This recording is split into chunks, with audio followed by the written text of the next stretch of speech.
Hey guys, welcome to Boxing Squared for boxing news and views from around the internet.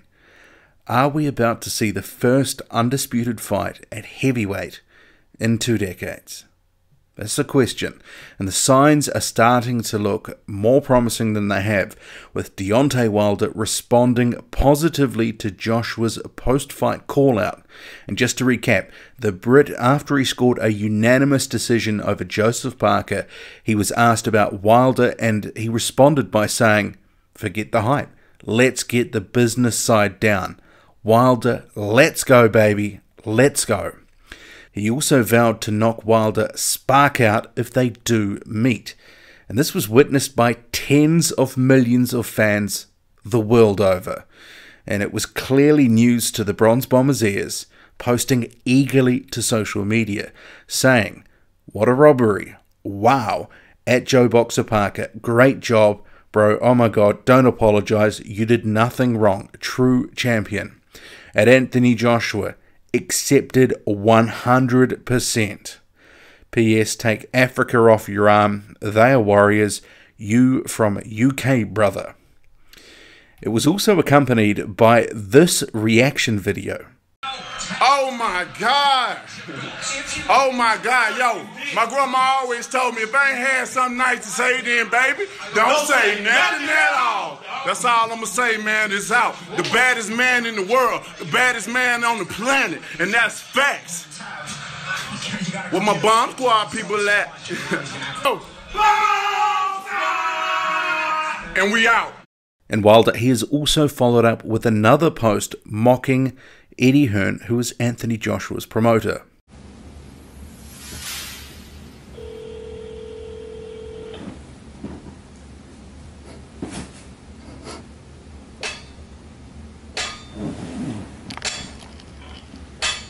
Eddie, man, pick up the phone, man. Joshua, is that you back there lifting weight? Man, stop playing and pick up the phone.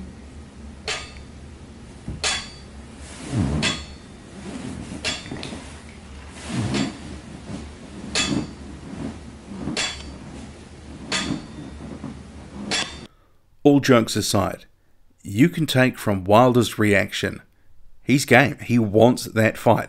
That's what he's been saying for months on end. Even in the build-up to the Luis Ortiz fight, which, at the time I was saying, he should really be concentrating on Ortiz and not talking about Joshua.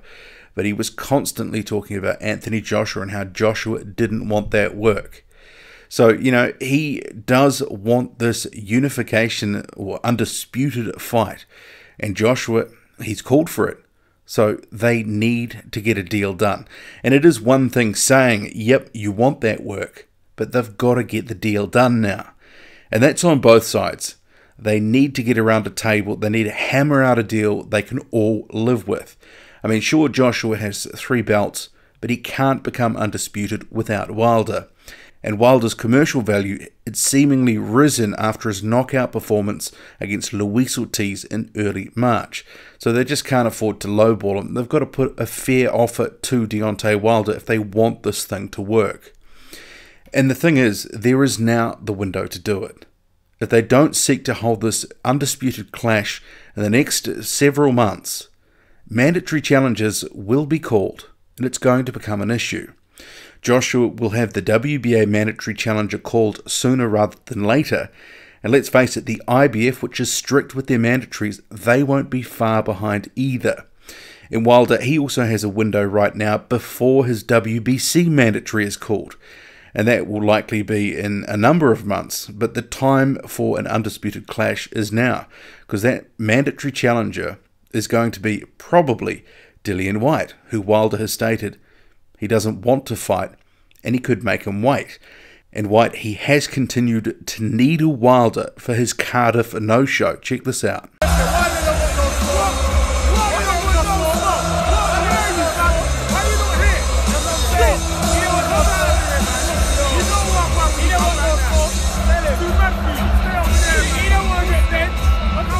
I think the majority of us, we'd agree, Dillian Whyte, That's a good fight for Deontay Wilder, but it's a secondary option.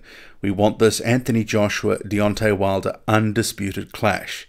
And Wilder, he's vowed to make Dillian Whyte wait anyway if he can't get Joshua, so a bit of tit for tat. So hopefully the BS from all sides, it gets stowed for a bit so they can actually negotiate in good faith, get around the table, get a deal done. Because if they can't now, with these very public reactions and call-outs, there's got to be some egg on faces. But in terms of a Wilder-Joshua matchup, early thoughts, 50-50 for me. Joshua has proven knockout power. He's proven again that he's also a good technician. He showed that in the Parker fight. Wilder, meanwhile, he could give Joshua some trouble with his 83-inch reach, his athleticism, his unorthodox style, which is almost a strength. And of course, he's got that powerful right hand. And you can tell from Wilder's reaction video, he didn't think much of Joshua's win over Joseph Parker. He actually thinks that Joseph Parker did a lot better than he was given credit for. And for that matter, in terms of Joshua's performance, another fighter who potentially could be a Joshua opponent, Jarrell Miller, he didn't think it was much chop either. So, you know, this whole AJ fight, Joseph Parker, I thought you won the fight, brother. I thought you did your thing.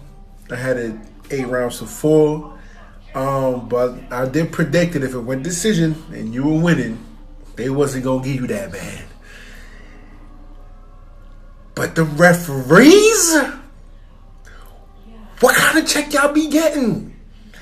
I'm just saying, what kind of check are you guys getting? Because, yo,